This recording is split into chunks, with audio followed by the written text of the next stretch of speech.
ઊભી થઈ છે કે આજે જો વિશ્વને બચાવવું હશે તો આદિવાસી સંસ્કૃતિ બચાવવી પડશે। કેમ કે આદિવાસી જે લોકો છે એ કોઈ દિવસ ખોટું વસ્તુ વગર કામની વાપરતા નથી। આપણે જેટલું ઉપયોગમાં હોય એટલો જ ઉપયોગ કરતા હોય છે। આપણી જે સંસ્કૃતિ છે, પહેરવેશ છે, એ બહુ સાદું સિમ્પલ હોય છે। તો સંસ્કૃતિમાં એવું નક્કી કર્યું કે આ લોકોની સંસ્કૃતિ બચાવી હશે તો આપણી સંસ્કૃતિ બચાવો, પણ શહેરોમાં પણ આ જ વસ્તુ અમલ કરો। તો 1995થી આ વિશ્વ આદિવાસી દિવસની 9મી ઓગસ્ટ જે શરૂઆત કરી છે, એટલે હું આજે આપણા ભારત દેશના મૂળ માલિક છીએ। તો ભારત દેશની આજે સંસ્કૃતિ બચાવવાની વાત છે આદિવાસીની, એની અંદર જે ભારતના બંધારણની અંદર આપણને 5મી અને 6ઠ્ઠું અનુસૂચિ જાહેર કરવામાં આવેલી છે। કેમ કે આ લોકો ભોળા માણસો છે, કોઈની પણ વાતોમાં આવી જાય, કોઈ પણ આપણને છેતરી જાય, કોઈ પણ પૈસા આપી દે પછી દેવું કરે, અને દેવું કરે એટલે આપણને કોઈ દબાવે કે તારી જમીન આપી દે, તો જમીન ના લે એટલા માટે 5મી અને 6ઠ્ઠી અનુસૂચિ આપણે આદિવાસીઓને આપવામાં આવેલી છે। આજે ગુજરાતમાં 6 કરોડ આપણે વસ્તી છે ગુજરાતની, એમાંથી 1 કરોડ આદિવાસી લોકો રહે છે। અને આદિવાસી જે લોકો રહે છે એ આપણા ગુજરાતની પૂર્વ પટ્ટી તરીકે ઓળખાય છે। પૂર્વ પટ્ટીમાં જોઈએ તો અંબાજીથી માંડી બનાસકાંઠા લઈ લો, સાબરકાંઠા લઈ લો, અરવલ્લી જો, દાહોદ, પંચમહાલ, છોટાઉદેપુર, પછી આગળ જાઓ રાજપીપળા, સુરત અને છેક ડાંગ સુધી આપણો આદિવાસી પટ્ટો પથરાયેલો છે। જ્યારે ગુજરાત 1960માં વિભાજન થયું ત્યારે આદિવાસીના જે અમુક જે મધ્યપ્રદેશ છે, મહારાષ્ટ્ર છે અને રાજસ્થાનની બોર્ડર પર રહેતા હતા એ લોકોને એ રીતે વિભાજિત કરવામાં આવ્યા કે આપણે લોકો એક નહીં થઈ શક્યા। આજે લોકો પણ એક અલગ રાજ્યની માંગણી કરે છે આદિવાસી, કે એક ભીલિસ્તાન રાજ્ય હોવું જોઈએ। પહેલા જે હતું ત્યારે એક ભીલ પ્રદેશ તરીકે ઓળખાતો હતો આપણો, એ રીતે પણ સરકારની અંદર માંગણીઓ ચાલે છે। કેમ કે અમે લોકો સરકારી એક્ઝામની તૈયારી કરતા હોય ત્યારે પૂછવામાં આવે છે કે હમણાં આદિવાસીના શું પ્રશ્નો ચાલે છે, તો આ ભીલિસ્તાનનું તમને ખબર છે? ના, તો તમે આ જાણો એવું કહે છે અમને લોકો કે ભીલિસ્તાન જે રાજ્યની માંગણી કરે છે શું ખરેખર માંગણી કરે છે, વ્યાજબી છે કેમ? એટલે આ બધી વસ્તુ આપણે જાગૃત કરવાની છે।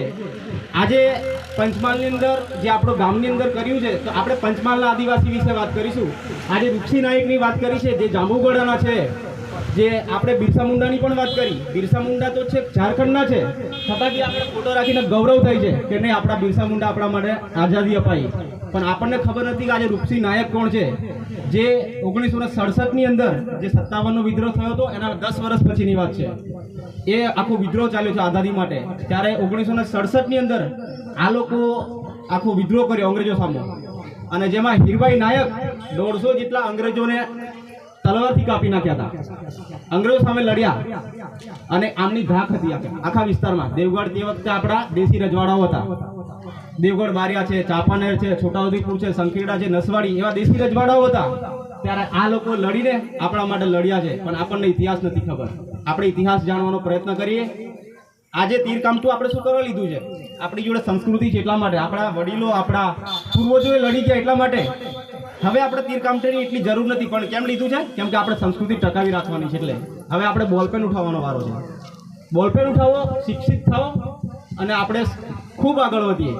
કેમ કે હું ખબર છે, હું જ્યારે ભણવાની શરૂઆત કરી ત્યારે બધા એવું કહેતા કે આ છોકરો ભણવા તો જાય છે, કોલેજ તો બધા કરે, નોકરી ક્યાં મળે છે? તમે એક વખત ભણવાની તો શરૂઆત કરો, નોકરી તો મળશે આપણને, ક્યાં જશે? એવું કરીને બધા કોલેજ છોડી દીધા। કોલેજ શું કરવાની? કોલેજમાં તો બધા રખડી ખાઈ જાય, એવું નથી હોતું। એટલે મહેનત કરવી પડશે આપણે।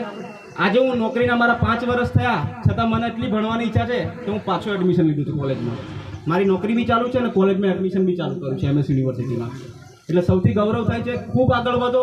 કોઈને પણ શિક્ષણમાં કંઈ આગળ વધવું હોય, કોઈ પણ યુનિવર્સિટીમાં જવું હોય, અમદાવાદ જવું હોય, સુરત જવું હોય, વડોદરા જવું હોય, રાજકોટ, તો સંપર્ક કરો ગામમાંથી આગળ આવતા હોય તો, અને આગળ વધો। જેટલું પણ એટલું શિક્ષિત થશો તો જ આપણો સમાજ જાગૃત થશે અને આગળ આવશે, અને તો જ આપણે હક માંગી શકશું। બાકી તો શું છે કે ભૂકંપમાં આપણે હાલોલમાં બધા રેલી કાઢે છે તો આપણા લોકો ત્યાં નાચીને આવતા રહેતા, પણ આપણને ખબર નહીં પડતી કે સુરા ગામ આયોજન કઈ રીતે કર્યું, કઈ રીતે સંગઠન બનાવ્યું।